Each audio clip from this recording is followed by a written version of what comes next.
I am Adam Luciano in Toronto. He is David Bruno in Montreal. And as always, we are the Max Statman Podcast, Season 2, Episode 3, Cristiano Bye Bye. Presented always by Forza Juve EN.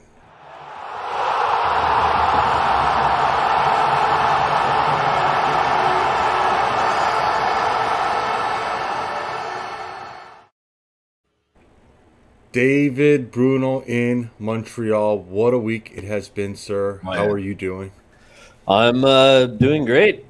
Better than Juventus is doing right now, to be honest. Way better How than about you? Juventus. And when I think about Juventus, Dave, when was the last time you have felt this depressed and this sad over our team? The last time I think they were this kit in a final, didn't they? Mm-hmm. No, I'm not that bad. I'm not that bad. I'm very optimistic right now. You are? It's just the 'Cause beginning. I'm It's not. just the beginning, man. Should we get right into it, Dave? Let's go. Let's do it, guys. So, right off the top, I buried the lead. We'll get to it. Cristiano Ronaldo exits Juventus. Dave Bruno, before I get into exactly what went down and how it went down, your initial reactions. Fanboys are gone. But they're not. But they're not. at the But they're same not. time. They're They're still not. around, guys. They're still lingering. As I said, Exactly. beware, Look over your beware, shoulder. beware of the Manchester United fanboy infidels that have infiltrated our community and do not seem to want to be leaving anytime soon.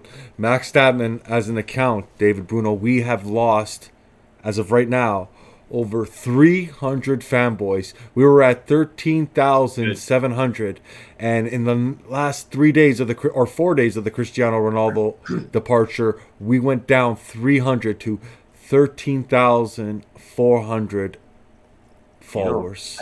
I think we can live with that. How about you? I think we can live with it too. I think we're good. We're just going to build up a new following of real team fans, right? Fans of Juventus. Let's get into the story of how Cristiano Ronaldo left our club.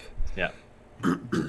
So it was last week that we started getting the word that maybe there was, well, first there was, of course, he sent, let's get into 2 weeks ago on this podcast where me and you took a lot of heat for suggesting that when he went on, well, not that Ronaldo went on, but he sent his farmer friend Edu on the Ticka Ticka Tic Tac show. Ticky tick tack. Yeah. And that's when he started all the rumors where from there all we heard was Cristiano Ronaldo was staying with Juventus. We heard Max Allegri come out in the press conference and say straight up, Cristiano Ronaldo told me he's staying. And then maybe a day or two later the drama started. He gets his boy Edu. Edu goes on the TikTok show, and from there the drama starts. Let's talk about these final days of Cristiano Ronaldo. This is the controversial tweet from this week that got me unfollowed by a lot of fanboys. Bye-bye to you all. Ciao, guys. I will not be missing you. Final days of Cristiano Ronaldo. No Sent loot. Farmer Edu on TikTok show. Refused to sit with teammates Atalanta game. Told Allegri he didn't want to start versus Udinese. That's right. Faked an injury. Left training. Packed his locker. Never came back. Late transfer arm. request. Cost us a chance at maybe signing John Luigi Donnarumma. Let's start with refused to sit with his teammates at the Atalanta game, and I think that was the first sign of this guy's not serious, dude. You don't come back to Turin after break. You don't come back from after break and first game in the stadium. I don't care if it's just a friendly. Yeah. And you wave bye-bye to the coach and you go straight to the locker room. Right there, that told me he wasn't happy. And, you know, there was those pictures. clear. Remember, Dave, when he first came back from vacation after the Euros, and there was those pictures. He had the mask on, and everyone was saying, "Oh, he's not happy." I mean, Guido Fagcaggio, our good friend, took a little bit of heat for writing an article that CR7 wasn't happy, and I think a lot of Juventini were giving the media a little bit of shit, a little bit of flack for trying to make up stories of, oh, Cristiano's not happy. You guys are just making up. You have nothing to talk about. He's fine. But I think they were all in denial, Dave. I think it's been pretty obvious for about a year and a half now. Yeah, we saw. He hasn't been happy, and parting ways with Ronaldo, it's for the best, and maybe something that should have happened a little bit earlier. I totally agree. It could have happened a bit earlier, maybe last year, and maybe that young team that we have together, we would have had a new style of playing with the team, growing with Pirlo. Maybe things would have been completely different. You never know. But look, Ronaldo, he did do good things with us. He scored a lot of goals, gave a lot of people reasons to be happy. But the last couple of days, it just it was like, I'm fed up. I've been fed up for the last 6 months. It's like, go fuck yourself, guys. Dave, I have no problem with him wanting to leave the club. I've said it all along. Maybe for the best that Cristiano leave. And people were giving me flack saying, oh, look at you. You're just upset. You're just hurt that he left your club. That's where all this anger is coming from. It's not true, Dave. I'm not hurt. Look, I'm an old man now. I'm no longer a kid. I'm no longer a fanboy of player.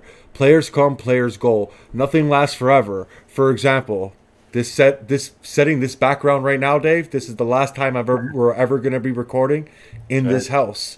So I know more than anyone, I've been in this house 20 years. Things come, things go. Hasta la vista, baby. And that's the way it goes, another cycle. Look, my whole thing was, Cristiano, we knew you were unhappy. You knew you were unhappy. Why couldn't you say this out in the open? You knew you were going to orchestrate some kind of way out of Juventus. Juventus isn't the type of club to hold players back. We never have been like that. Zinedine Zidane wanted a transfer. He went to management and says, look, I want out. I want to go to Madrid. We made his wish come true. We've never held players hostage. If Cristiano would have came out from the beginning and said, I am not happy here, let's try to find me a deal, I think Juventus could have got that word out into the circles of the agent sphere, let's call it, and let everybody know, especially our potbelly goblin friend Mino Raiola, with the good relations he has with Juve, that, hey, Juventus is going to have a little bit of cap space, well, there is no cap, but you know what I mean. We're going to have a little bit of space here. That 31 million euros is coming off the budget. We might have some of that reserved for generational talent, Gianluigi Donnarumma. And Dave, that's what I'm most angry about, is that we missed out. And people will say, no, that's not true. Donnarumma was always going to sign with PSG. From the bottom of my heart, David Bruno, I will always say that if he knew that Juve were interested and that Juve were waiting on Cristiano Ronaldo's transfer, he knew the money was always going to be there for him, and I believe in the bottom of my heart, he would have waited. No, I'm not with that. I mean, no? He wanted money, man. I think he wanted money. What did he end up getting from PSG? He was playing Juve's interest to his advantage. He got a good deal at PSG. I don't see him jumping from Milan direct to Juve. Look at the threats he had, the threats on his house. The Ultras, I believe, they were outside waiting for him. They were harassing him. He felt horrible about it. It really hurt him. It honestly hurt him that everything was going on. He's going to come back. He's going to come to Juve after his 5-year contract. And at 22, he's going to be, 27, 28 when he comes.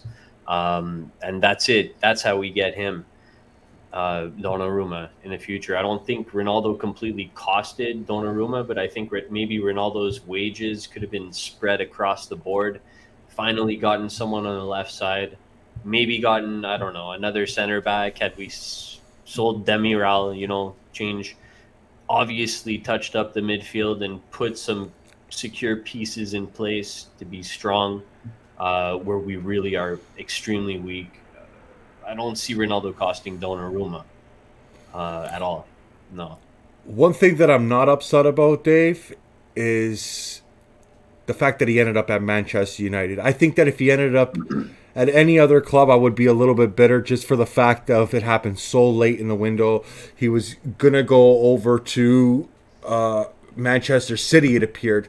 That's where all the talk was that 24 hours before the deal, I even put out the tweet wishing everybody goodbye, all the fanboys goodbye, and to follow our friends at City Extra. That's how much I thought he was going to Manchester City.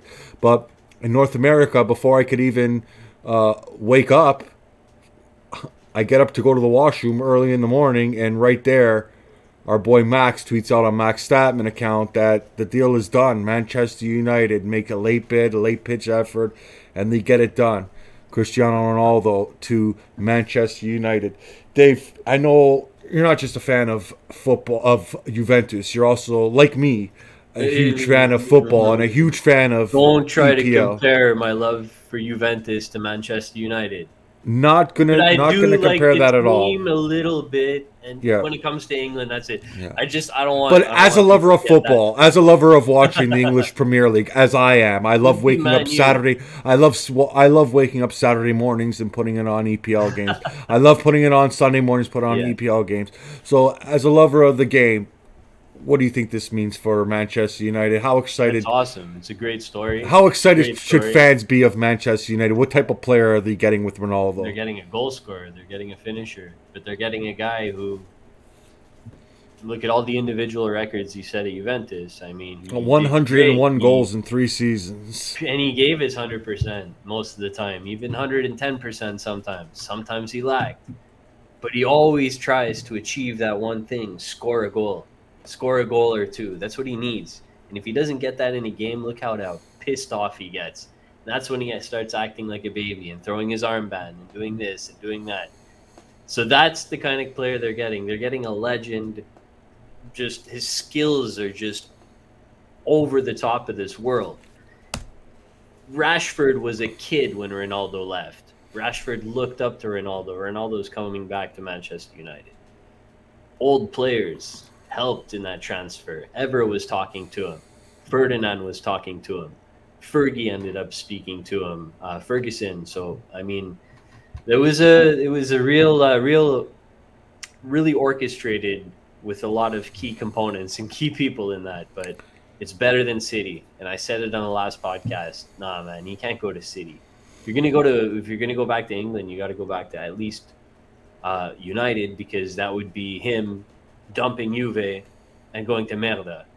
That's exactly how it is, right? That's exactly how it is. So yeah, I mean, kudos. I mean, we heard he was getting WhatsApp messages from former teammates, former players of Manchester United saying, "You can't do this, you can't go." But I don't think he was ever going to go to Manchester City. I just think Manchester City was the only team at the time interested in him. And once you get an EPL team interested in him, then the floodgates started opening, and United was always going to be an option, I believe.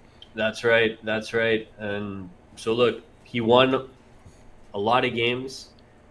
To be honest, he won us a lot of games. I could have seen him just last 2 minutes of that Empoli game tying it up, right? Yep. That's the kind of player he was. We can't deny it. Maybe it was difficult to fit him in the system. Maybe it was difficult for the managers. 3 managers, 1 returning on the 4th year. Players, not the right players for the system. If you want Ronaldo, you got to build a team around Ronaldo. If you want to buy Ronaldo, he's the GOAT. I'm not even going to say arguably. He's the GOAT. And that's what Juventus were doing, Dave. Like I posed in a tweet that I put up after he left. That's why I started mentioning that. I said it. I said Juventus bought Cristiano Ronaldo to be the cherry on top of the sundae. The problem is that by the time Cristiano got there, the ice cream was pretty much all melted. That's it. And that's the story of Cristiano Ronaldo at Juventus. And this brings us up to our good friend, Carlo Garganese. I know you have that article there if you want to bring it up on the screen, where our good friend Carlo Garganese wrote an article for our other good friend Lorenzo from jfcnews.com. Folks, if you want to get all Juventus-related news, not just from MaxStatman.com, but also our good friends jfcnews.com. Sure. And you'll see Garganese, Max Statman contributing as well. We won't get too much into the article, but we'll just touch on the headline. Ronaldo wasn't worth the money, nor the trouble. little bit of controversial headline there, obviously, with the fanboys. But, I mean, does he make a point, Carlo? Was Ronaldo worth the money or the trouble, David, in your opinion? It's like a 50-50. It's a loaded question in a way. It's like Ronaldo gave what he could to Juventus, but I don't feel we really gave what we could have given. Like, we really gave as much as what we should have to him. Does that make sense? Okay. It does make sense, but Cristiano had to have known, too, that when a team like Juventus, we ain't Real Madrid, we're not Barcelona, we're not PSG, we're not Man City. Yes, we are the biggest club in Italy, but these are different financial times. Yeah. And when a player like Cristiano, he's not stupid. He's a businessman himself. Jorge Mendes, one of the greatest businessmen in all of football. They're not stupid. They know when a transaction goes down like that between Real Madrid and Juventus playing such a high fee, 100 million euros plus 120 million for the duration of the Cristiano Ronaldo contract, 31 million euros a season. They had to have known that they were going to leave Juventus a little bit of cash strapped and unable to build around him. And, you know, unfortunately, Cristiano ended up being a cherry on top of a melted sundae. That's it. And look, there was COVID. Now the trouble. What do you think the trouble was there, Dave? I mean, look, if COVID never hit, I put out a tweet the other day, like, we can always use the COVID excuse. We lost so much revenue, but we still got Chiesa in prime COVID, right? Mm-hmm. We got Chiesa on a good deal with the loan, right? 2-year loan. Yes, we did. And then we purchased him. So those kind of deals we were able to make. So we weren't always able to make cash deals. Had we been able to make cash deals without COVID, it would have been a different story, right? Now it's a fact that Pogba could have been a real thing, but then COVID kind of hit, right? I want to get into the game now, but before I do, and we wrap up Cristiano, first I want to say on behalf of Max Statman, and obviously this is not going to get to him, but just to acknowledge it, on behalf of Max Statman, we want to thank Cristiano Ronaldo, not only for his efforts on the pitch, but also for the content, the articles, the clicks, you know, the exposure he has given not only to Juventus, but to accounts like Max Statman, Forza Juve, you know, various YouTube channels, friends of ours, you know. So Cristiano, as an industry, he did good for a lot of people. He made a lot of people a lot of money. And so he has to be thanked for that. But before we switch topics and get to the game, I want to say, Dave, did you ever view Cristiano as a problem? And do you think he brought something bad to that locker room, and that something bad to that locker room showed in this game that we're about to talk to versus Empoli? Because we saw, let's break the little spoiler. I was going to save this to the end, but we saw Chiellini reach over to Coach Max Allegri near the end of the game and say to him, "Non è squadra, non è squadra." Yeah. Basically, we aren't a team. We aren't a team. Well, we've been saying it for a long time. People have been seeing it. People have been talking about it. It's been visible in different games. How long have we not been a team for, Dave? We depended on Ronaldo. We've depended on Ronaldo. So how long do you see it that we Ronaldo's going to save us? Were we a team the first season with Ronaldo? We could suck all game. Okay. And Ronaldo's going to get that goal in the 85th minute. Yes. They got into that mindset. And that's why they're not completely a team. And that's why Max Allegri is going to make them a team. So that's not on Cristiano Ronaldo. It'll take some time. Look, it is, but it isn't. I mean, you get a guy with him. You get a guy with what he's done, his stature, his status. I mean, yeah, he can have a bit of an ego, but look, he seemed to get along very well and was very well for the players. And the things that you would hear them say about him, everything was positive, right? But how long have we have not been a team for, Dave? We go back Couple of to years. 20. I We think- go back to 2018. Before we signed Cristiano Ronaldo, we made it to the Champions League semifinal. Of course, there was the controversy with many Benatia, the foul, the penalty. Cristiano gets the goal. They go through 4-3 on aggregate, and then we signed Cristiano Ronaldo. That's right. So we were a great team before that. Yep. Cristiano comes in under Max Allegri. We don't have that great of a season. Of course, we win the Scudetto, but we crash out early in the Champions League, and we fire Max Allegri because I guess we weren't playing like a team back then, Dave. How long were we not playing like a team? It Ugly. seems like That was the whole ugly. time Ugly. Cristiano Ronaldo has been here, Dave, we have not been playing like a team. He's, like I said earlier, he's someone who makes it a little bit difficult for the manager to find the perfect team. And in order to do that, you need the perfect players. If you don't have the perfect players, you won't be. You'll be like how we've been for the last couple of years. Well, Max Allegri has won said he because- has the right players. He said this in press conferences. Why don't you bring up these right Yeah, but players look, that he's Max not gonna- Allegri he's not gonna shit on, he's was not gonna talking shit on about? Ramsey, right?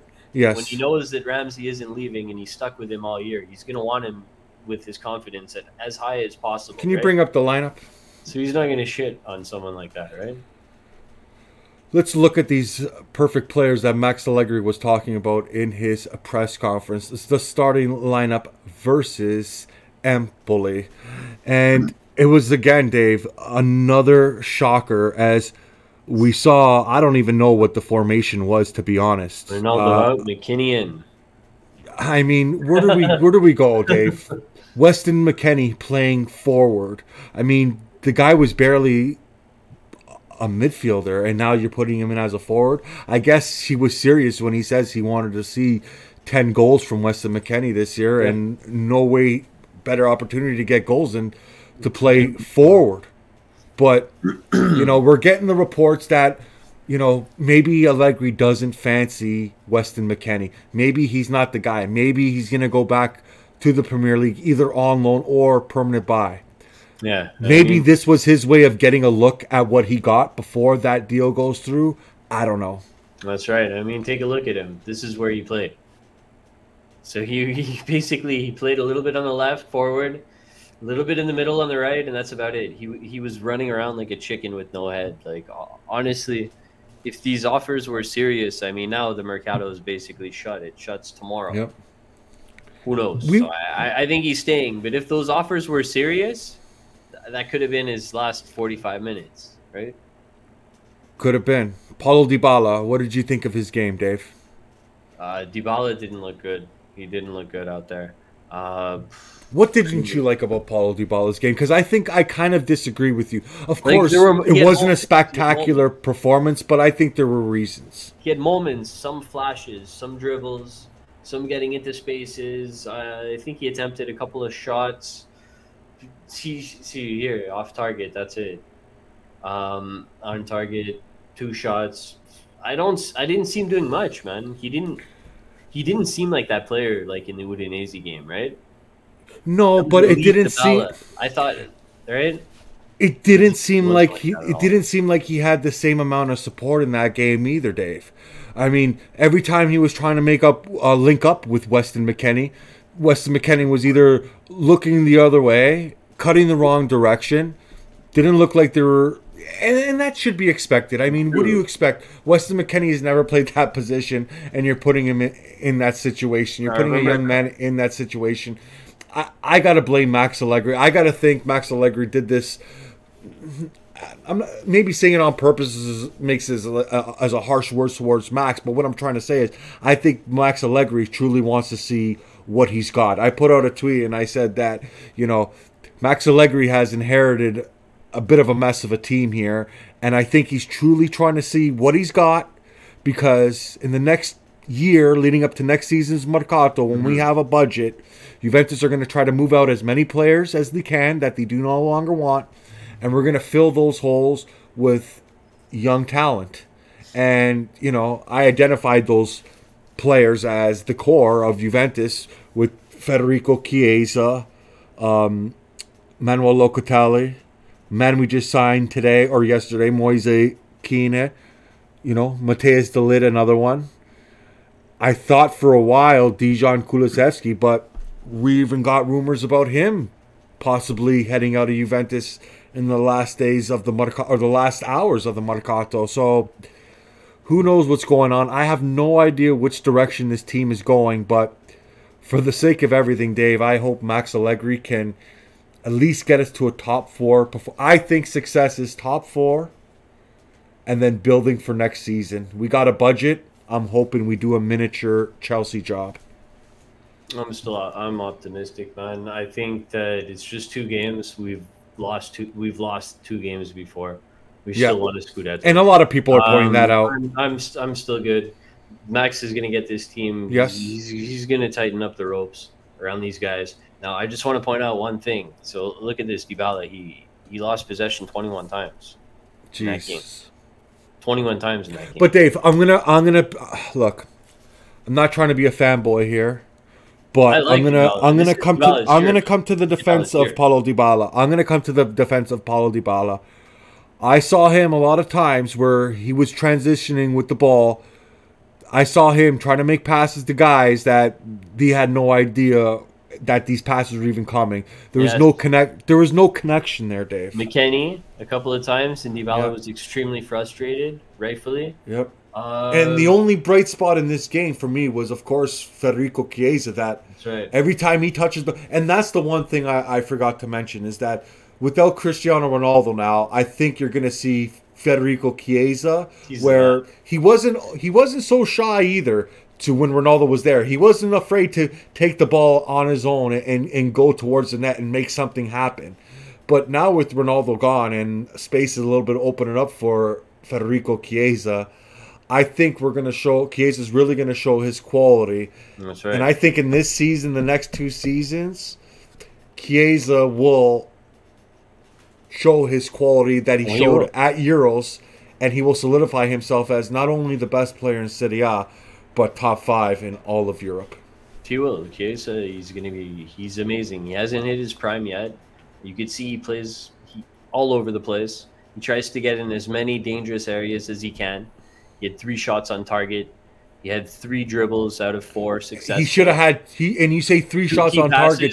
He should have had 3 goals. We were playing why is it that all these players, all these crappy teams, when they play Juventus, their keepers turn into prime Buffon? It's always like that. It's always Chiesa could have had a hat trick, Dave. Chiesa had 2 key passes. Dybala had 0. Look, man. Chiesa, he's the next star. He's Serie A's star now. You wanna know who's going to fill Ronaldo's void in Serie A? It's players like Chiesa. It's players like Dybala. This is Dybala's year. Just because this game he had a stinker, doesn't mean he's not going to be phenomenal this year. I really believe in Paulo Dybala this year.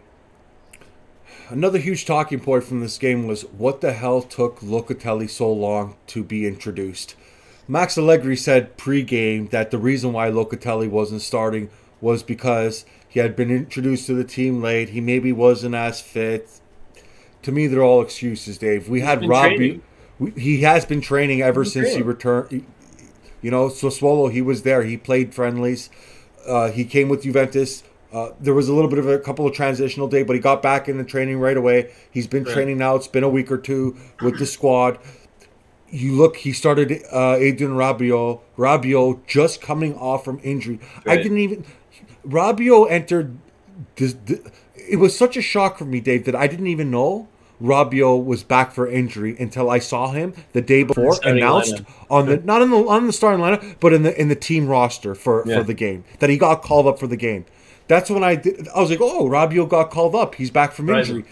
Then the very next day, he's starting. And I got to hear excuses from Max Allegri of, oh, Locatelli, he's just not fit enough? Give me a break. Yeah, I mean, he looked pretty fit when he was on the pitch. He came on. He was linking up with Kulusevski, who had came on. Mm-hmm. So basically, Chiesa, in my opinion, was our most dangerous player in that game, which is going to start being something that will become nothing new. He's going to be dangerous every game. Kulusevski came on. He did look a little bit dangerous. He was playing some 1-2 passes with Locatelli. They both had a couple of attempts. It didn't go anywhere, but other than that, I didn't see much attack, man. I mean, the way I want to put it is like this: Empoli, they weren't bossing us in any way, but when we had the ball, they looked very comfortable. It was basically once they got their goal, Dave, it felt like Juventus could have been playing for another 180 minutes, and we still wouldn't have scored. Yeah, it was just like one of those You know? games. And even the goal, it wasn't that bad. I saw some people trying to fault Chesney. And No, I'm not going to first blame game, man, anyone on the no, goal. I'm not saying, yeah, exactly. Juventus looked like they were in good position. The ball took a bounce to the right player, and That's right. shit happens. Listen, it was a low Juventus cross. should be like I said, Dave. I predicted a 4-0 game. That game should have ended 4-1 then. Yeah. Yeah, man. It was a low cross. Rabiot couldn't have knocked it down. Chesney was following the ball the whole time. Sandro was covering the man who scored. Sandro ended up turning, if you watch the replay, Yeah. and then moving in the wrong distance, and that's the man who scored. So, I mean, Chesney, he had a horrible first game, but I definitely don't fault him for this goal here. I don't either. I think Tech kind of bounced back. You Not almost too took it much. personal. Not too much. Not too much work for Chesney. I guess he bounced back. I mean, not to shit on Chesney. Not to shit on We gotta watch a Chesney. couple more games. We'll see his It's true. confidence It's level. true. Not to But shit on Chesney. one thing I noticed, Yep. I noticed him clapping and screaming more at the players. More. Exactly. And that's Exactly. and remember, Max Allegri did say something that there's certain things that Chesney might not understand. That's the thing that I was saying all last year, man, and that's the most comparable thing against Buffon, other than Buffon's amazing skills, right? And Out of this world skills. I was just about to bring up We saw today. the GOAT. We saw today. I was about to bring up the GOAT, Dave. Dave. I don't know if you saw his performance with Parma, but he makes a big save in the dying minutes of the game. Parma go on to score the other end, and they get the 3 points. And I mean, that's the type of stuff we're lacking: is big save on one end, punching in the air, and then going forward and scoring on the other. And you know, that's just the grinta. That's just as Chiellini said, non è squadra. We're not a team, and that's all a part of right. being a team. And it's not there. Other than when Cristiano Ronaldo would score goals, I just don't remember there being that much energy and that much excitement. I remember at some points where he would edge on the players, try to bring some energy within the squad on the pitch. Not all the time, but there are definitely times where it happened. I think even the first game he was seen giving advice to Bernardeschi at one point. That's what you would expect from him, but it was a lot more rare. That's what I'll say. Like, you didn't see it as much, right? Is there anything else you wanted to touch on before we wrap up this topic of the game versus Empoli? I mean, It's pretty depressing. I didn't like it. Pretty much a write-off. I didn't like it. It's pretty much a dud. It's over. It's 1-0. We should definitely not lose against We Empoli. lost to a Serie B team. Congratulations to their supporters, Definitely, by the yes. way. They were We should stoked definitely- like crazy. Tip your hats to them. Definitely Yeah. do that. Move on, man. We have Napoli coming out. It's time to get serious. It's time to get very serious. And that'll be, of course, in a Can't play couple of around. weeks coming off the international break. So, you know, maybe we'll use this international break to bring the team together and become a squadra, become a team. The team's gone. Yeah. 15 players, I read, are gone. Well, the team is gone. Yeah, that's true. So Moving on. She doesn't have many players to work with. But moving on, good news. Mercato. Who's here? Who's back? Let's talk about this Mercato. Who's back? Who just Biggest- came back? Moise Kean. Now let's talk about it. So he was one of our, I guess, big signings in this Mercato. We also have another big signing in Locatelli and, of course, Cairo Jorge. And for now, with about, I'm looking at my clock here, we got about 16 hours left until the market officially closes. What Dave, can is this even close to enough? Well, I mean, look, we have one for the future in Caio Jorge. Mm-hmm. We brought Kean in. There's talk about Juve trying to push for Icardi. There was talk about pushback from PSG saying they don't want to let him leave on loan yet. That's the latest that I saw. Well, you did hear from DiMarzio that there was positive contacts between Juve and Wandanara, but today there was just no update. Yeah. So, I mean, look, Moise Kean, he was starting to gel with the team under Max Allegri. He scored. And that's the thing that I'm so excited about, Dave, is that he was good when he left. But didn't he score like 5 or 6 consecutive goals towards 7. the end of the season? 7.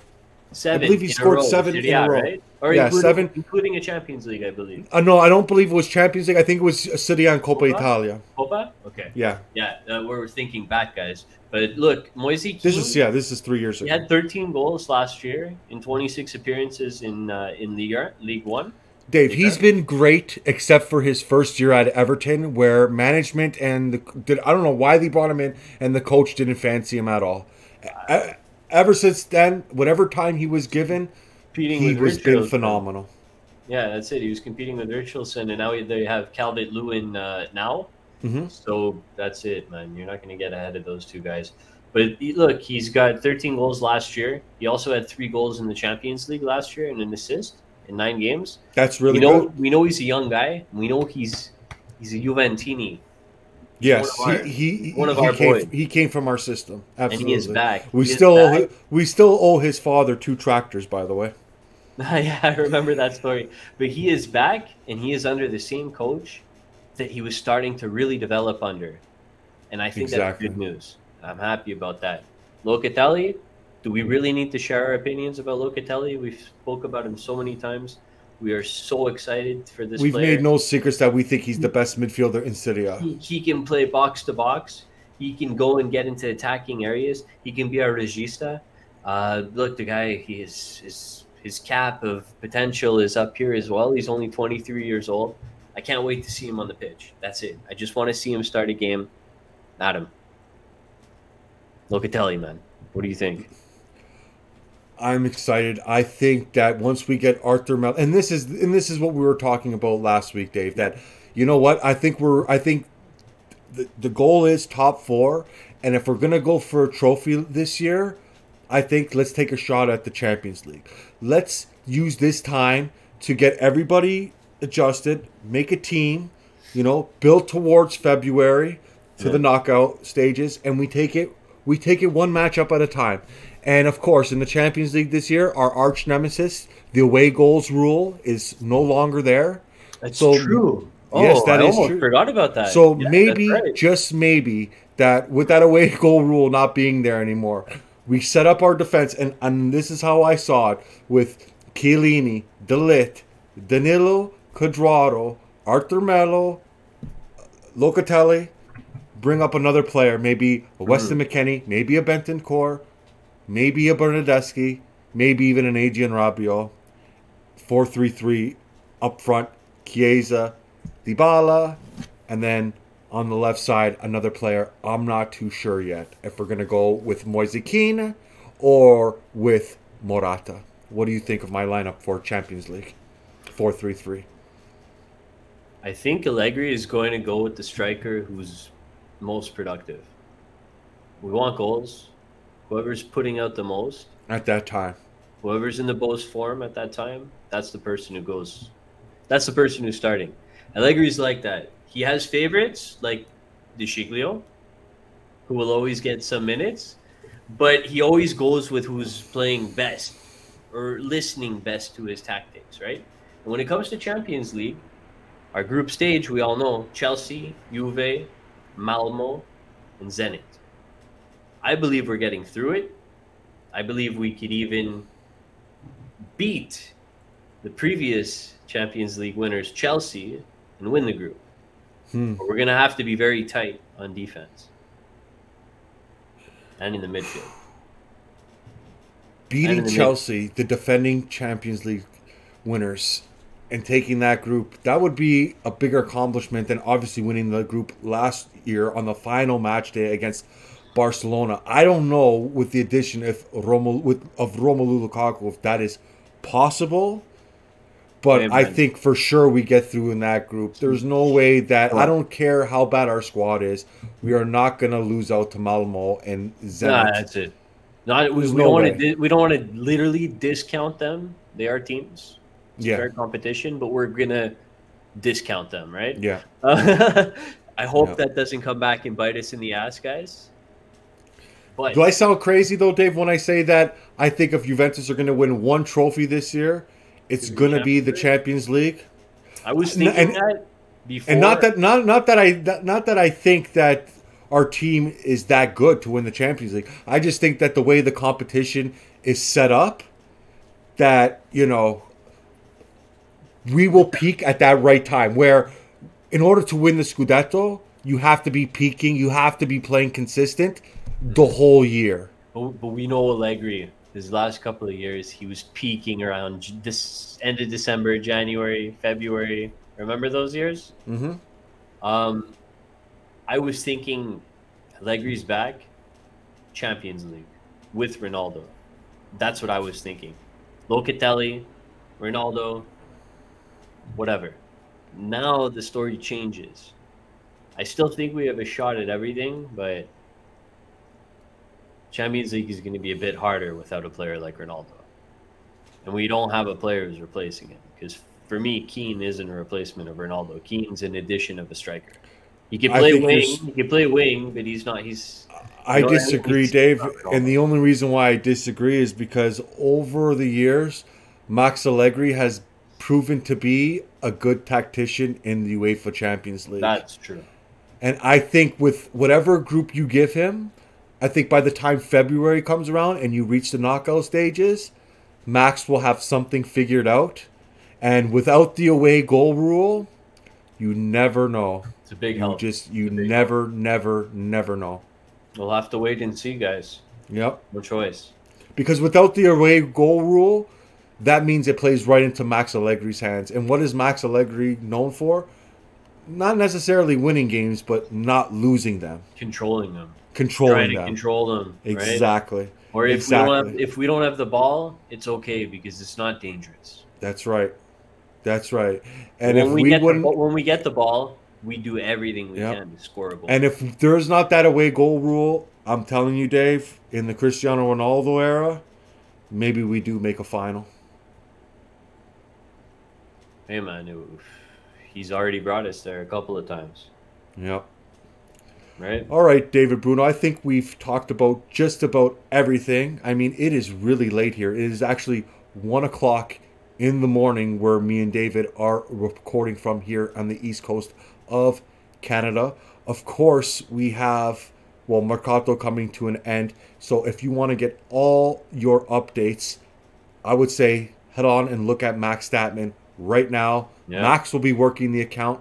I will be working the account when I wake up in the morning, and we will be getting all the latest, all the last second Mercato news. So for that, folks, if you're going to get this, I don't know if this information is going to get to you, but turn notifications on for the latest updates. Max Statman. Of course, we will be on a bit of a break, not too long, maybe a week or two, because of the international duties that the players are on. So obviously not too much topics to talk about. One thing I wanted to talk about is that coming soon to Max Statman, Max Statman account, of course, we will be utilizing the new Spaces feature, and we will be bringing to you, coming live, pre and post game, that's right, Max Statman call-in show. Yes, sir. We are so proud to bring you this announcement and bring you this news. We have been in the works with this for a couple of months now, and we can officially say that as soon as we get back from the international break, we will have, I'm not guaranteeing you our first ever pregame call-in show, but I can guarantee you for that first game, we will have a post-game show. We will have a host and a co-host. It will not be me, and it will not be David Bruno. It will be announced. I will be there, of course, working in the background as the producer. But stay tuned for that announcement to come during the international break. That's it. David Bruno, anything to add to that? Pretty much that's it. We got a little bit of a break. International break sucks. I want to watch Juventus. And I want to smash some people at the Fantasy League. Yeah, that's right. Where God is the greatest is currently in third place. But of course, if God is the greatest finishes last, we will make the announcement of what his real birth name is. Robert? Ralph? That's it for the Max Statman podcast, episode 2, season 3. I'm David Bruno in Montreal. No, I'm not David Bruno in Montreal. I'm Adamo Luciano in Toronto. I'm Adamo Luciano in Toronto. He's David Bruno in Montreal. Thanks for joining. See you Max soon. Statman podcast. Forza Juve. Ciao, guys.